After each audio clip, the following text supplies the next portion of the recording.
Olá, gente! Aqui é Padre Joãozinho e você está no programa Rema, uma palavra que pode mudar a sua vida, aqui pela TV Evangelizar. Toda semana, há mais de ano, nós trazemos alguém que tem uma palavra diferenciada, que pode fazer a diferença na sua vida, ajudar você a descobrir o seu Rema, a sua palavra inspiradora, a palavra que Deus coloca no seu coração. E hoje nós trazemos uma pessoa que gosta de ser chamada de Charles Melo. Charles Melo é o seu nome artístico, né? Isso. Como é que Severino virou Charles Melo? Você sabe que é interessante, né? O meu nome é Severino, que o nome do meu pai também é Severino. E aí foi no seminário, quando eu comecei a me interessar por música. Quem foi a primeira pessoa a me ensinar a tocar violão? Charles. O nome dele é Charles. Lá no seminário em Corupá, Santa Catarina. Isso. Aí ele ensinou os primeiros acordes. Aí depois, quando eu saí do seminário e comecei a trabalhar com música, eu falei, eu preciso de um nome artístico. Eu vou fazer uma homenagem para esse rapaz que me ensinou os primeiros acordes. A gente já falou bastante aqui em outro programa sobre o Charles Melo, artista, mas hoje a gente quer conhecer a história do Severino. Isso. De onde que vem o Severino? Você nasceu aonde? Eu sou paraibano. Você é da Paraíba? Paraibano. De que lugar? Itabaiana. Itabaiana, na Paraíba. Paraíba.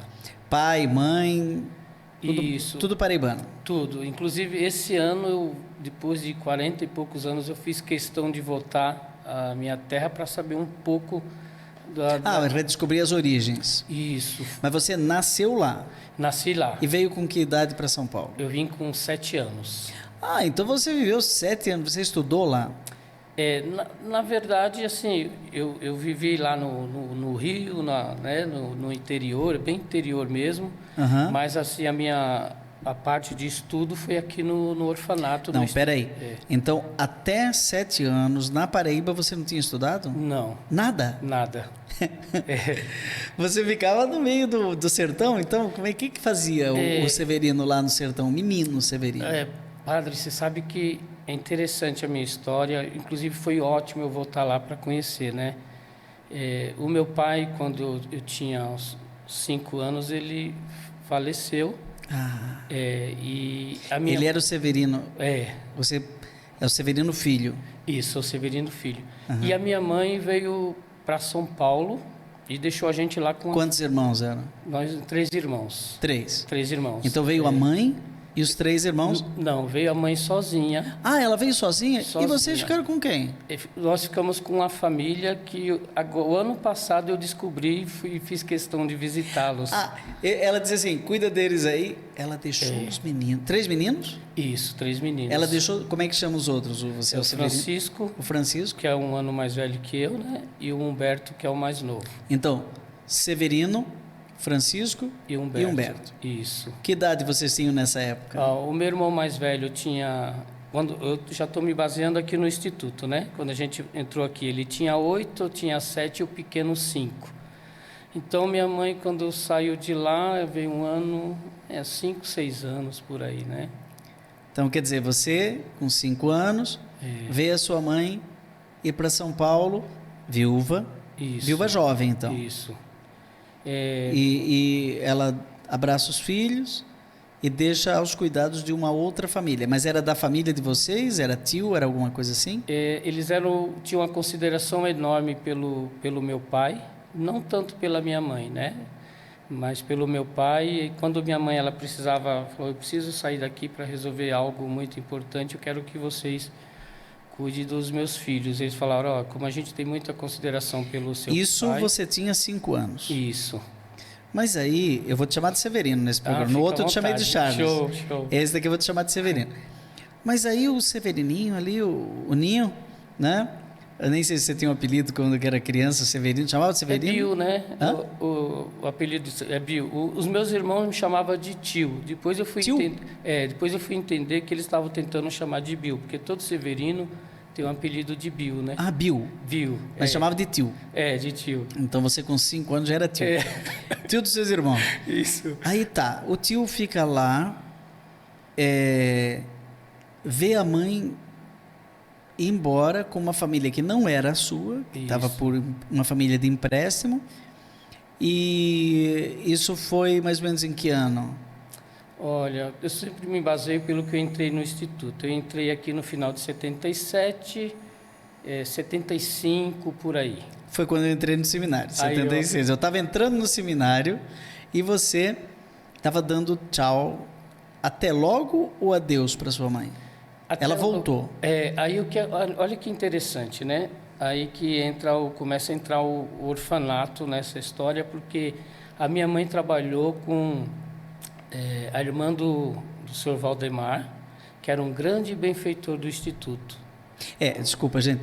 Quando o Severino fala de Instituto, ele está falando aqui do Instituto Menino de São Judas Tadeu, essa obra maravilhosa, onde nós transmitimos aqui o programa Rema, onde eu também faço comunidade junto com o Padre Cristiano, o Padre Everton, o Padre Dionísio, enfim, e que atende mais de 1000 crianças. Hoje é uma obra de referência, uma obra assistencial, uma obra de solidariedade de referência na cidade de São Paulo.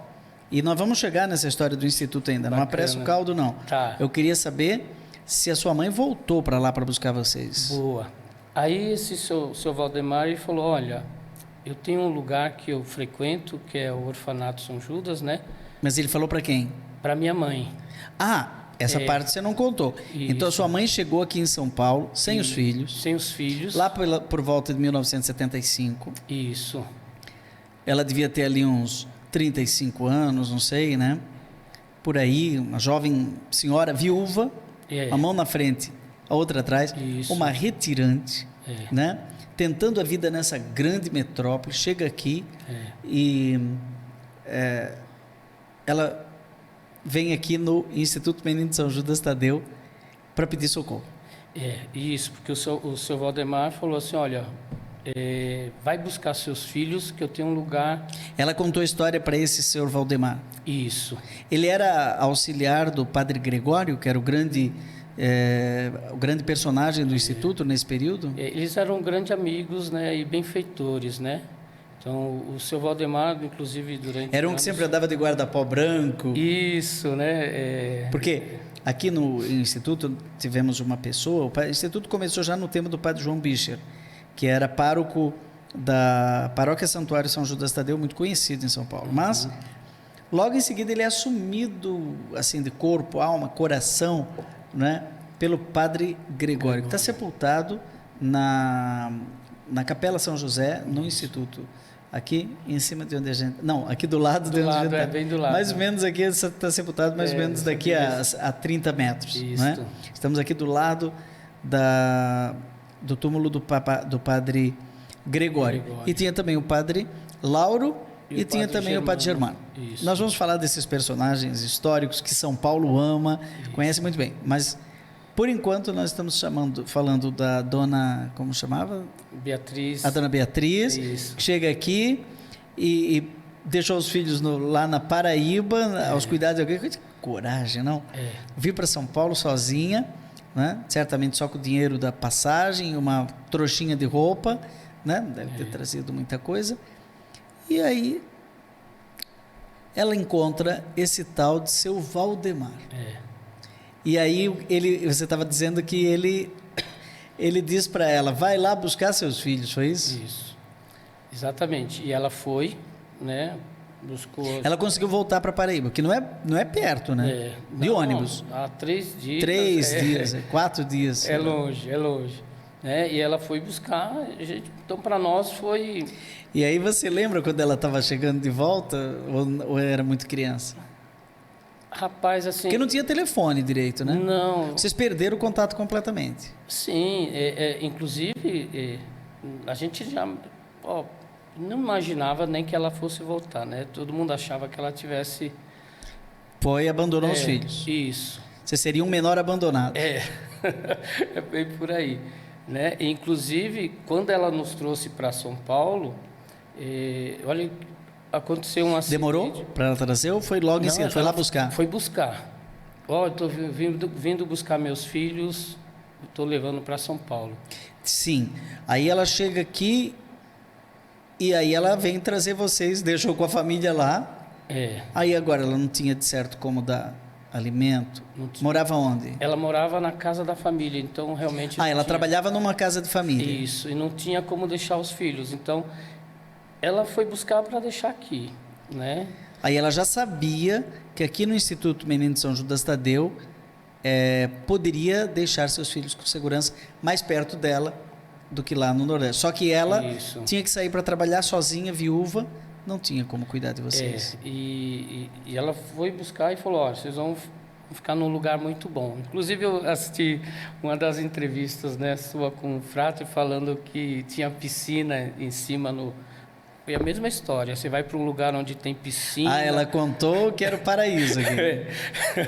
Tá, no segundo bloco nós vamos conhecer direitinho essa história. Mas agora, antes de terminarmos esse primeiro bloco, você deve estar se perguntando assim, como que é esse Instituto Menino de São Judas Tadeu, esse lugar onde uma mãe sai lá da Paraíba, busca os filhos e não tem outro jeito, ou ela deixa na rua ou ela entrega para alguém cuidar. Onde é esse instituto? Nós temos um vídeo aí, foi preparado pela nossa produção, dá uma olhadinha em como é o Instituto Menino de São Judas Tadeu.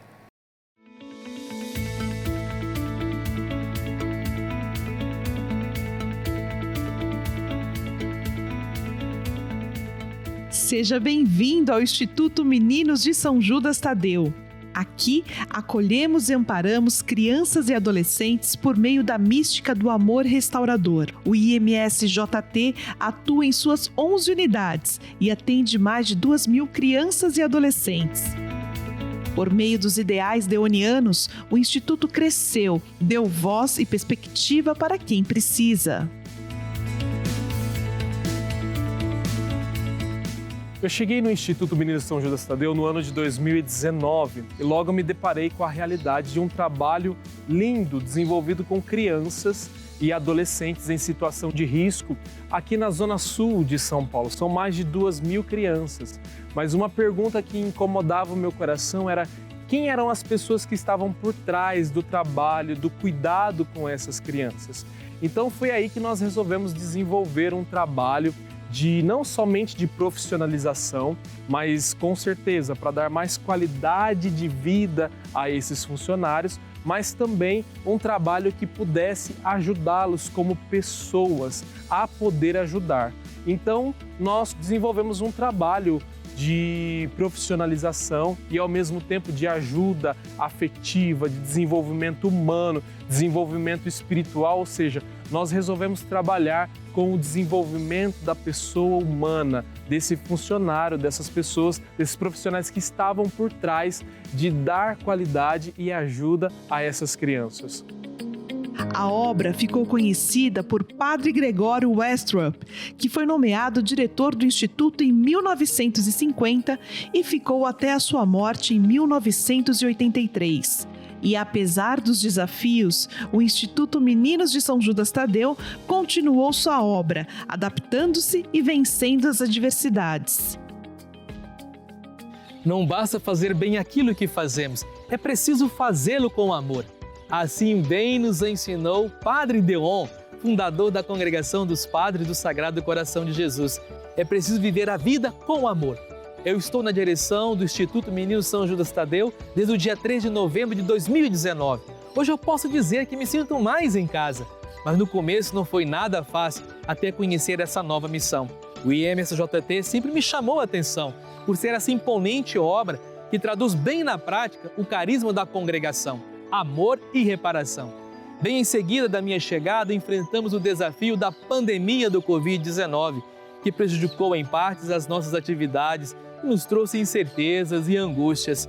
Foi preciso, nesse tempo, inovar, reinventar, para dar uma resposta diante dos desafios emergentes. E com toda a confiança digo, Deus pôs a sua mão e seu olhar de bondade e misericórdia sobre esse lugar. Conseguimos nos organizar para atender as famílias com a entrega de cestas básicas.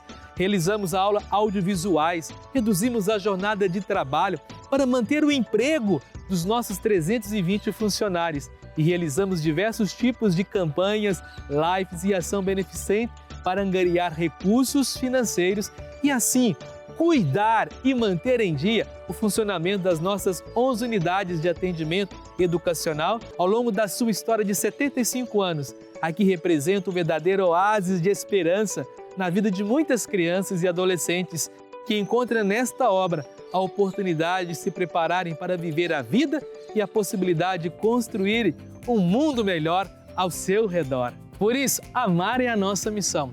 E aqui no Apostolado Social, no IMSJT, desenvolvemos o ato de amar em 3 pilares: educacional, social e religioso. Isso significa viver o amor oblativo em espírito de entrega e comprometimento, com um coração capaz de amar, acolher, cuidar e servir. Venha conhecer a nossa missão no IMSJT, um jeito de amar, reparar, cuidar através da educação, espiritualidade e assistência social. Este é o Instituto Meninos de São Judas Tadeu, uma das maiores obras da Congregação dos Padres do Sagrado Coração de Jesus, que promove aos seus acolhidos novas perspectivas, sonhos e uma nova vida. Amar é a nossa missão. Então, você viu, o Instituto Menino de São Judas Tadeu é esta obra maravilhosa, inclusive você pode se tornar um benfeitor. Você hoje é benfeitor do Instituto? Sim. É muita gente que ajuda, né? Olha, Charles, padre, onde eu vou na rua, né, eu sempre gosto de falar do Instituto. Impressionante como as pessoas conhecem o Instituto, né? Então, inclusive, assim, eu estou muito grato de estar aqui nesse momento, porque era o meu sonho. esse é o Charles, não, desculpa, é o Severino, que está abrindo seu coração aqui no programa Rema. Como ele já se engasgou e a história vai ficar ainda mais emocionante, nós vamos fazer um breve intervalo e dentro de alguns minutos a gente volta com mais programa Rema.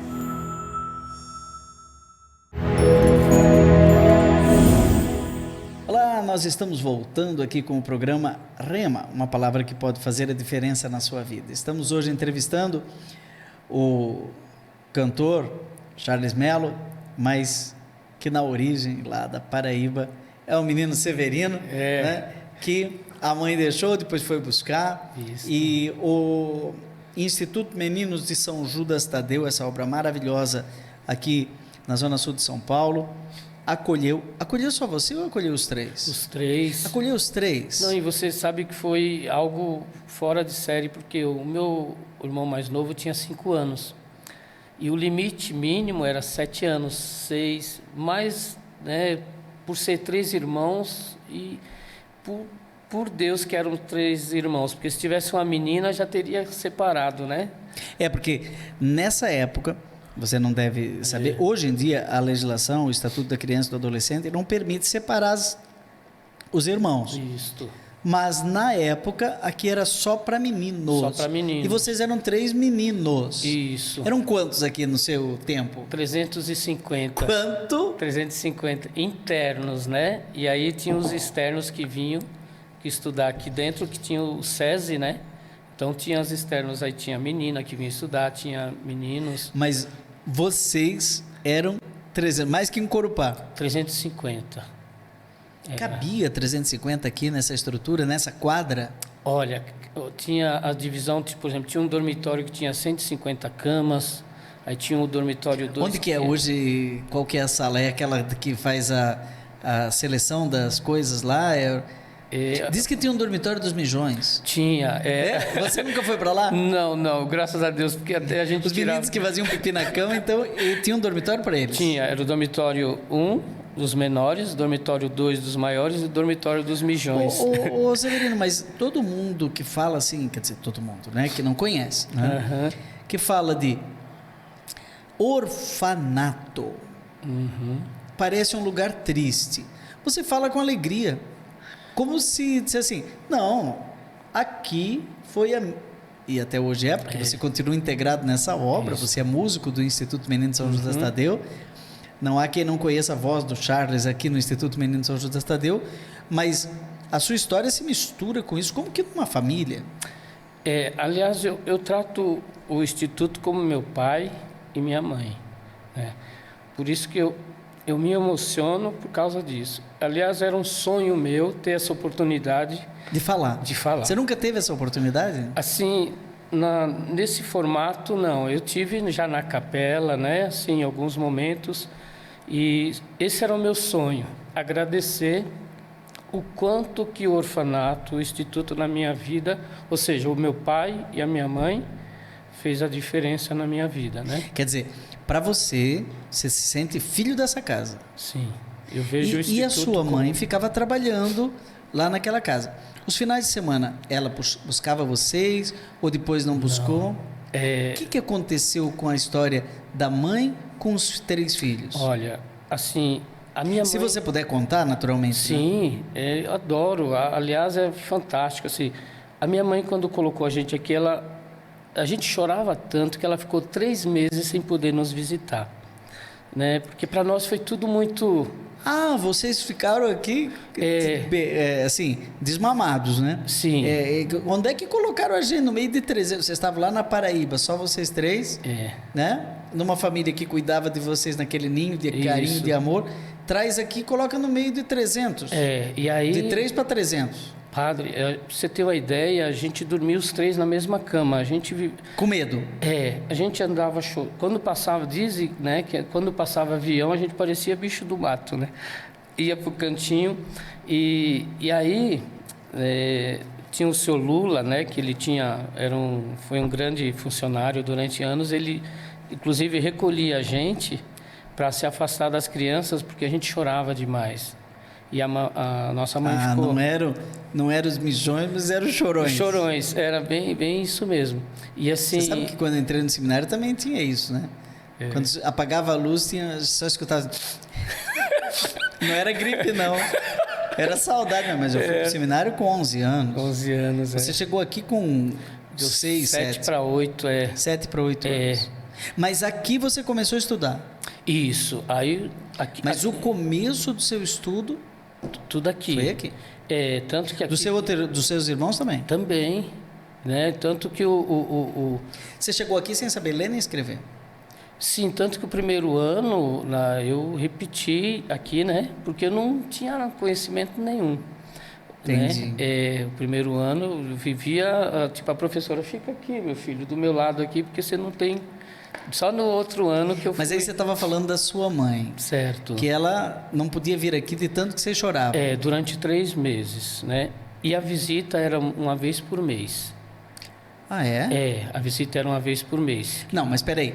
Ela visitava vocês aqui. Vocês não podiam ir onde ela morava? Não saíamos. Porque ela morava na casa dessa família. E não era só ela. Ninguém saía.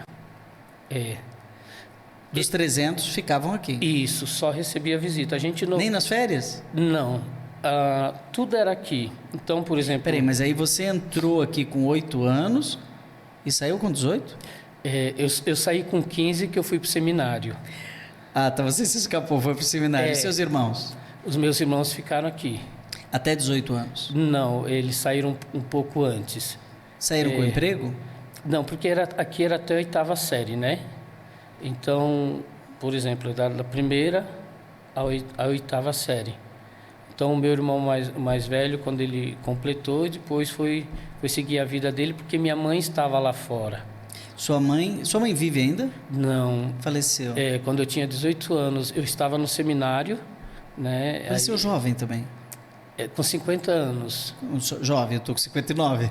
Com 50 anos. Inclusive, aí que entra o fato da minha gratidão muito grande pela congregação também, porque na época eu era seminarista e o Padre Mauro, que era diretor dessa casa, deu um suporte muito grande, né? Porque eu vim de Corupá. Isso já era que ano que você entrou no seminário? Eu entrei em 85, né? Fui em 87, que eu estava na 8ª série, que eu vim, porque minha mãe descobriu que estava com câncer, né? E aí eles me falaram, vai lá, vai cuidar um pouco da sua mãe. E a congregação me deu esse suporte, né? Você estava em 85 no seminário? Corupá. Em Corupá. Quase que eu dou aula para você. Eu fui dar aula em Terra Boa em 87. Olha aí. E você em 87 estava no seminário. Tava. Quase. Eu peguei 85, Corupá, 86 e 87. Depois fui para Curitiba. Eu dei aula em 87 e 88. Lá, em Terra Boa. Em Terra Boa. Se eu tivesse ido para Corupá, tinha sido professor do Charles. Tinha. Ah, não, do Severino. Severino, cara crachá. Tá. E você estava me contando, então, sobre a vida aqui no Instituto. Que você ficou sem ir para casa, sua mãe só vinha aqui visitar uma vez por mês. Uma vez por mês. Eu falo assim, a minha vida no Instituto foi muito especial. Vou falar Instituto Orfanato, né? Porque um ano depois que eu entrei, o Padre Lauro me chamou para ir lá para a portaria. O que era o nosso trabalho na portaria? Receber os benfeitores, né? Aprender a atender um telefone. Então eu fui chamado, então de certa forma eu saí da massa, vamos falar assim, né? Daqueles 350. Ah, você tem uma missão especial ali. Isso. Então você gostaria de trabalhar ali trabalhar é o termo de falar, né? De ficar ali na portaria para você receber os benfeitores, né? Para você já começar a servir como coroinha. Eu falei, opa, quero sim. Então eu comecei a ter um processo mais próximo dos padres, né? Talvez por isso que depois eu fui encaminhado para o seminário, porque eu já tinha um certo acompanhamento. Como foi isso? Você sentiu vocação mesmo? Ou disse assim, não, está muito chato isso aqui no Instituto, eu quero ir... No Instituto ou orfanato, Exato. A gente hoje chama Instituto, né? Não existem mais orfanatos. Mas na memória afetiva do Severino é o orfanato. Então, por isso que às vezes ele fala orfanato, mas é hoje Instituto Meninos de São Judas Tadeu, que a gente sempre fala aqui. Mas, de repente, você sente chamado a ser padre? Isso de 78 eu fui para a portaria, né? Para ficar direto ali, 79, 80, 81, e eu fui convivendo muito com o Padre Gregório. Né? Inclusive eu cuidei. Como que ele era? Porque hoje mesmo o Padre Cristiano estava me falando assim, nossa, tem gente até querendo fazer o Padre Gregório Santo, porque o que acontece de milagre por intercessão do Padre Gregório é uma coisa de louco. Olha, padre, eu posso falar, ele não era muito bravo, muito cascão? Não, assim, o Padre Gregório, ele me educou. Eu vou até falar um fato assim, muito interessante, que eu era um dos meninos que vivia com ele mesmo. Inclusive, quando ele ficou doente, eu dormia no quarto dele para chamar as crianças para rezar o terço. Eu viajava com ele, então eu acompanhava, né? Você acompanhou a vida dele de perto? Sim, eu... Com o menino do orfanato? Isso. Então, exatamente, quando vinham as pessoas, eram filas e filas para falar com ele. Era muito procurado, né? Eu que abria a porta, eu que buscava as velas. E ele é interessante que ele sempre... Ele abençoava as velas? Sim, sempre 3 velas, né? Pai, Filho, Espírito Santo. Então, por exemplo, quando chegava um casal, padre, eu vou ter filho, tenha 3. Um é egoísta, 2 briga e o terceiro apazigua. Ele sempre teve... Vocês eram 3, ele devia dizer assim, essa trinca está aqui, é um para o Pai, um para o Filho e para o Espírito Santo. Isso, né? Então, assim, eu convivi muito, né? Mas o Padre Lauro que preparava. Então, o Padre Lauro que preparava para ser coroinha, né? Então, para atender os benfeitores. O Padre Gregório era mais no âmbito de atender benfeitor, né? O Padre Lauro cuidava toda essa parte de administração, de faxina, de formar banda, de toda essa organização, né? E o Padre Gregório, ele era atendimento. Tinha também o Padre Germano, não tinha? Tinha. O Padre Germano, ele cuidava maravilhosamente do nosso coral. Você sabe que a gente gravou com o Benito de Paula, né? Aquela música, aquele chapéu de cor. Canta um pedacinho pra gente, como é que é? Você lembra disso? Não. No intervalo sem ensaia. Não, essa música não, porque não sei, mas é uma música. Bom. O Benito de Paula tem, famosa, né? Aquela. Meu amigo Charles. Charles. É nesse disco. Nesse disco? Tem a participação das crianças, aquele chapéu de couro, aquela sanfona. Aí vocês, como meninos daqui do Instituto, no caso do orfanato, Isso. gravaram com o Benito de Paula, Isso. mas sob regência do padre Germano. Aguinaldo Raiol, a gente participava do programa Aguinaldo Raiol, que tinha o programa. O coral do Instituto, ele era convidado para ir tocar em casamentos na Nossa Senhora do Brasil. Era um coral com 3 vozes maravilhosas. Eu não tive a felicidade de ser do coral. Não? Não, porque o fato de eu ser da portaria me limitou muito nesse sentido, né? Então, eu não podia ser da banda, não podia... Você conhece a história do Padre Zezinho com o Padre Germano? Do... Não, né? Não. Eu vou contar essa história muito rápido. O Padre Zezinho sabe que eu conheço essa história. O Padre Zezinho não podia tocar nenhum instrumento no tempo que estava em Corupá. E sabe quem era o formador musical lá? Padre Germano. E quando o Padre Zezinho então gravou o primeiro disco, o Padre Germano estava aqui. Aí ele trouxe e disse, tá aqui, o senhor não acreditava no meu talento? E o Padre Germano disse, não, eu acreditava sim. E é por isso, porque você é tão talentoso quanto eu, por isso que eu não... Né? Não, o Padre Germano... Ele disse assim, eu prefiro que você seja padre do que seja artista, porque o artista pode matar o padre. Você vê. E assim, era lindo, 3 vozes. Panis, Angé. E ele pegava músicas, não era música, eram músicas assim de Jesus, Alegria dos Homens, né? Não, era de alto nível. Era. Lá em Corupá, eu lembro, eu recebi ainda as operetas e até meio que óperas, né? Isso. Eu ainda vi as partituras aqui no Instituto, herdei uma delas do Padre Germano. Olha que legal. E aí você sabe que ele que descobriu meu talento. Assim, eu estava assobiando... Padre Germano, desculpa, era alemão. Não é? Isso, Hermann Better. Já era músico lá, né? Músico profissional.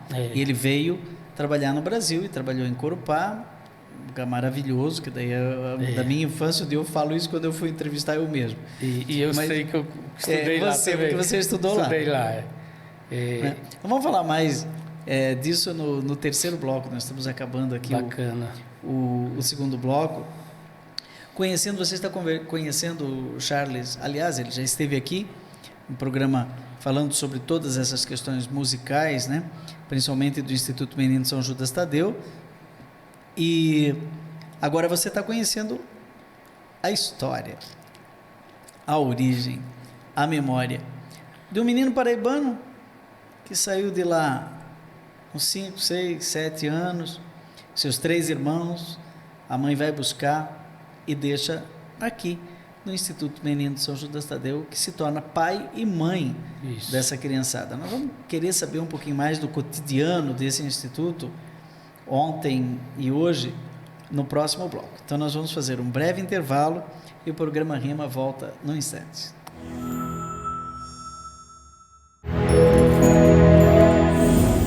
Programa Rema com você aqui na TV Evangelizar, indo para o terceiro bloco dessa deliciosa conversa que vai até os porões da vida, entrevistando o menino paraibano que depois se torna filho do Instituto Menino de São Judas Tadeu, conhecido como Charles Melo, em São Paulo, toca em casamentos e tudo isso, mas tem toda uma memória das suas origens aqui no Instituto. Isso. Você estava falando no bloco anterior do Padre Germano, que era um exímio músico. Você estava falando do Padre Gregório Westrup, que era um místico que abençoava, inclusive tocava os corações, curava as pessoas, né, com a oração dele. Você está falando do Padre Lauro, que era um verdadeiro pai ali do dia a dia, e do Padre Mauro também, né? O Padre Mauro veio após o falecimento do Padre Gregório, né? Ele que assumiu o Instituto como diretor.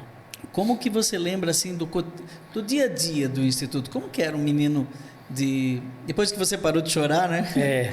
Como é que era o dia a dia? Como é que era o horário do Instituto? Porque todo mundo imagina, o orfanato é um lugar terrível, onde as crianças sofrem.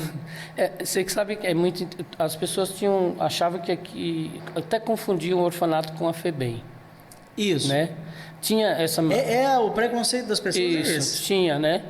Tanto que até hoje eu falo, não, eu fui criado no orfanato, assim, as pessoas vão falar, você não tem noção, eu fui criado num bairro nobre, né?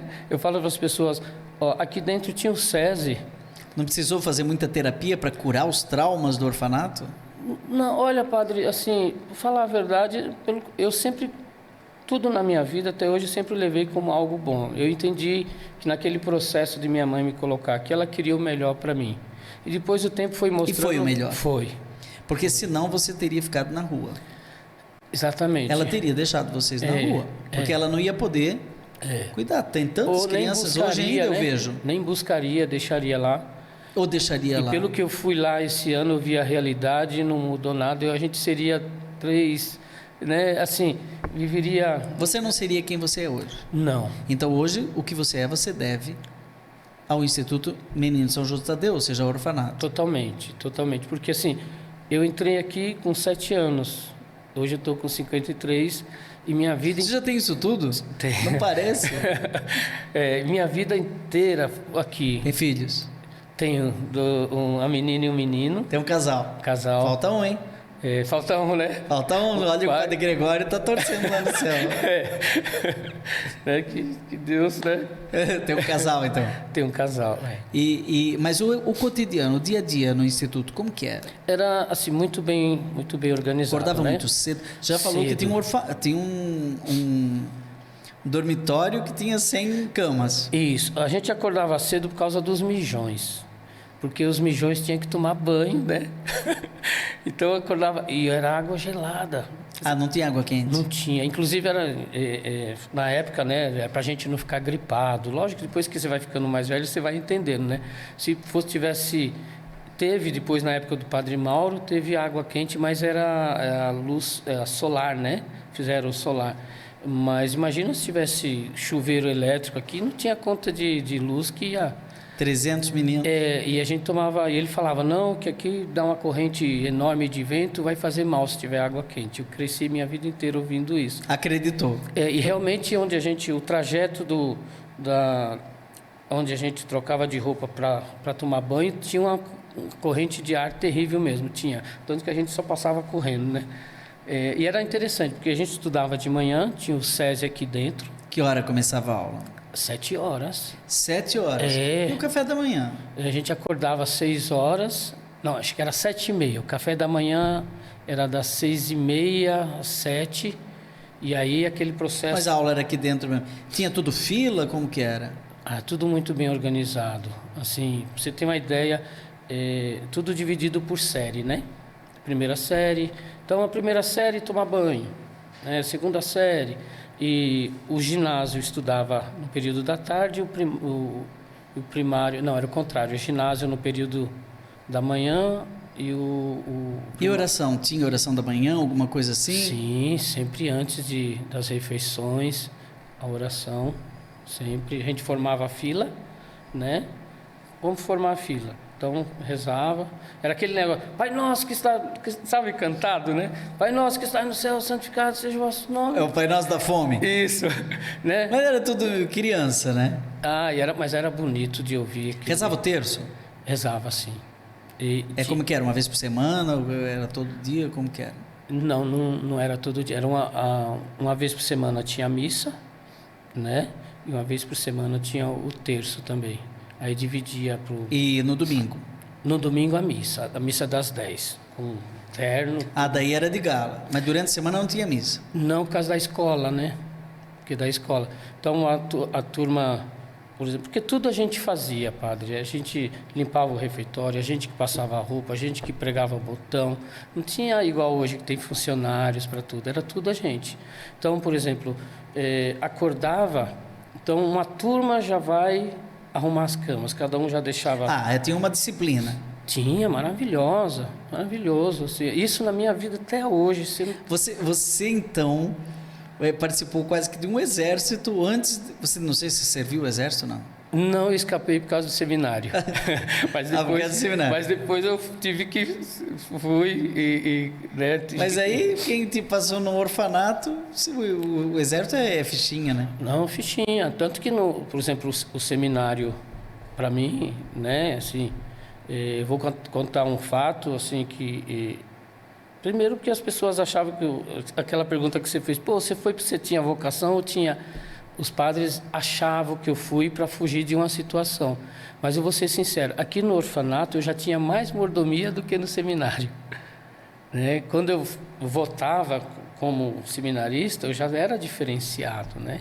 Então, eu já tinha meu quarto, eu já estava... Não era mais o Severino, entendeu? Só que os padres achavam que eu estava fugindo de uma situação, né? Foi eu e o Paulo Bandeira, o outro colega daqui que a gente foi junto. Eu lembro até hoje, o Maba passou aqui, lembra do Maba? Sim. Eu peguei o Oswaldo Maba. Eu peguei o Norberto... Lá de Jaraguá do Sul. O Norberto Bach. O Norberto foi meu professor, o padre o Wilmo Dick, depois também. Maranhão. Você não pegou o Maranhão? Não. O Maranhão foi frater aqui. Maranhão é o apelido dele, eu não lembro o nome dele. Também não. Mas é porque ele era do Maranhão. Aqui, inclusive vários padres, né, que passaram aqui, o padre da Canção Nova que faleceu, ele passava por aqui sempre, eu conheci ele aqui, como é o nome dele? Padre Léo? Padre Léo, né, todos esses padres eu peguei no processo de frater, porque aqui era fácil acesso, o metrô, né, então assim... passava muita gente aqui. Mas os fratres começaram a participar aqui mais tarde, né? Mas o instituto era muito bem organizado. Aí tinha uma turma que ia para o coral, ensaiar o coral, outra turma ia para a banda. Aí a gente fazia os jogos, era o black contra o white, cabelo. Tinha isso? Tinha os cabelos, né? Contra tinha os jogos, era assim. Tinha time de futebol aqui, porque não tem campo de futebol aqui. A gente jogava aqui na quadra. Só de salão. Era um salão maior, tinha um campinho menor para os menores, né? Os pequenos ali, e o maior aqui. Eram as traves, assim, abria o leque e a gente fazia... Mas era jogo... Mas era no cimento. No cimento, quando eu cheguei... Não ralava o joelho, não? Acho que a gente aprendeu a cair, sabe? Porque, olha... Não tinha que passar metiolate. Era quando passava. Porque assim, os goleiros, inclusive meu irmão era um ótimo goleiro. Eles pulavam. Era bom demais. Tanto quando eu cheguei em Corupá, quando eu vi aquele campo, pelo amor de Deus. De grama? Você é louco. Quem estava jogando em cima de cimento aqui. Tanto que no meu primeiro ano eu fui o único da minha turma a jogar no primeiro time. Você sabe jogar no primeiro time, né?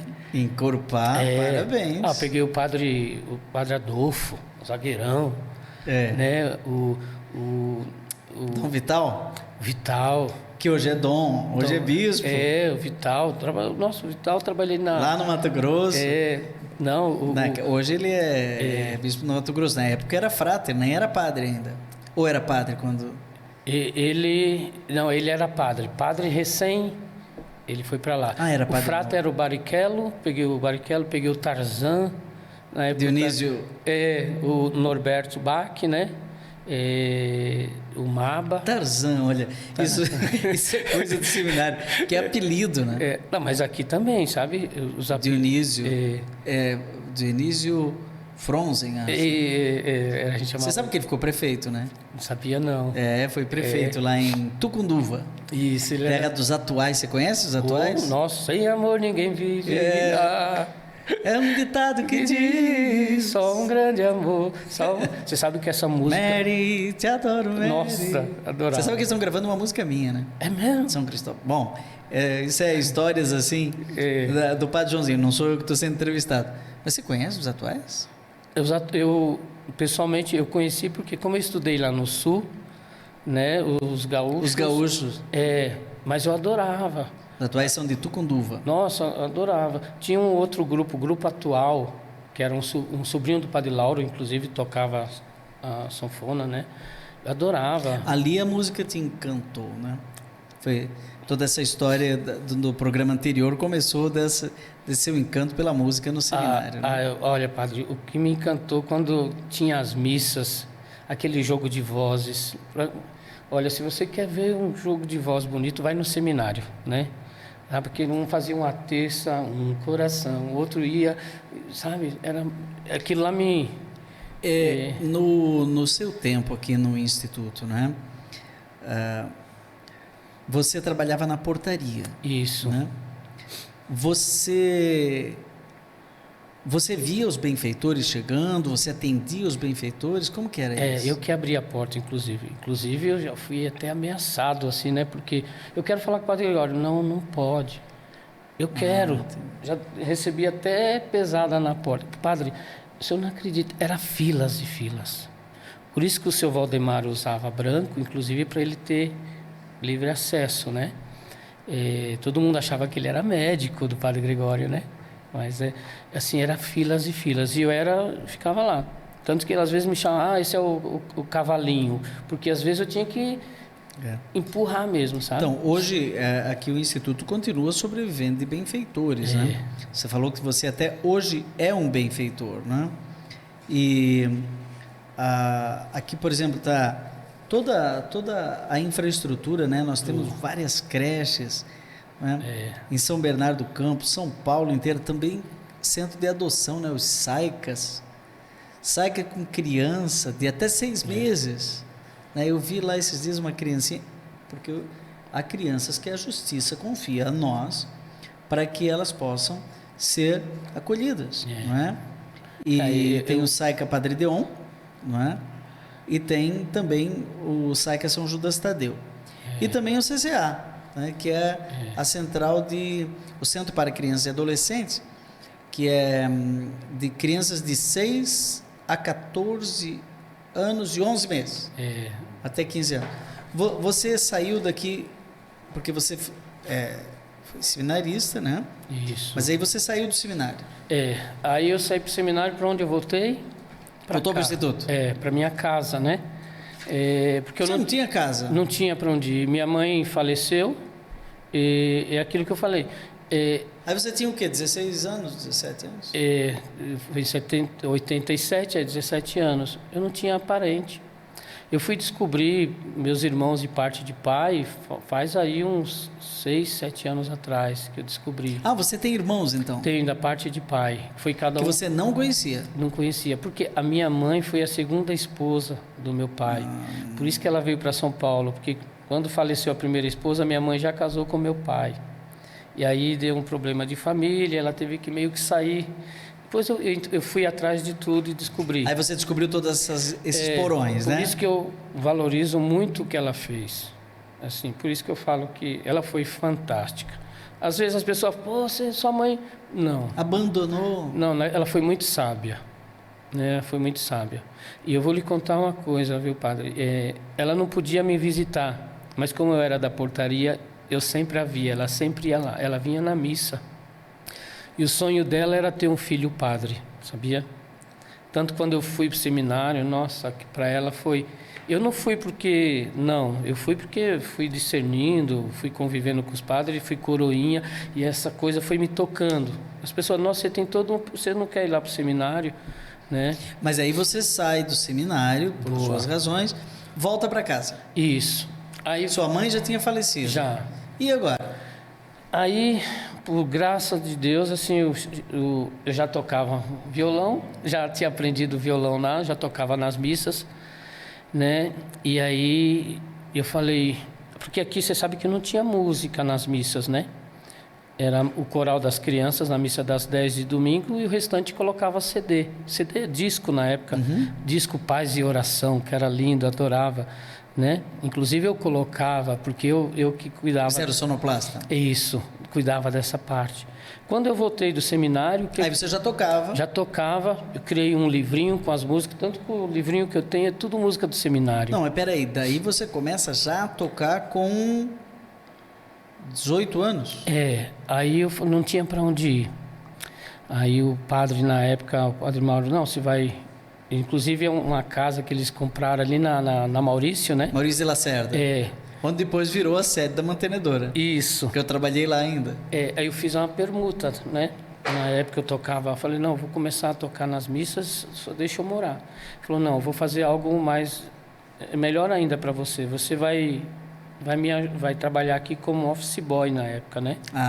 Interessante. Então eu trabalhei 3 anos como funcionário do Instituto, já tocando nas missas, né? E eu tinha o meu cantinho, vou deixar você morar. Mas eu vejo isso tudo porque foi assim, sabe, se eu fosse... Eles me acolheram porque realmente, assim, foi um processo, porque eles não faziam isso, né? Então, por isso que eu falo assim, minha vida foi muito...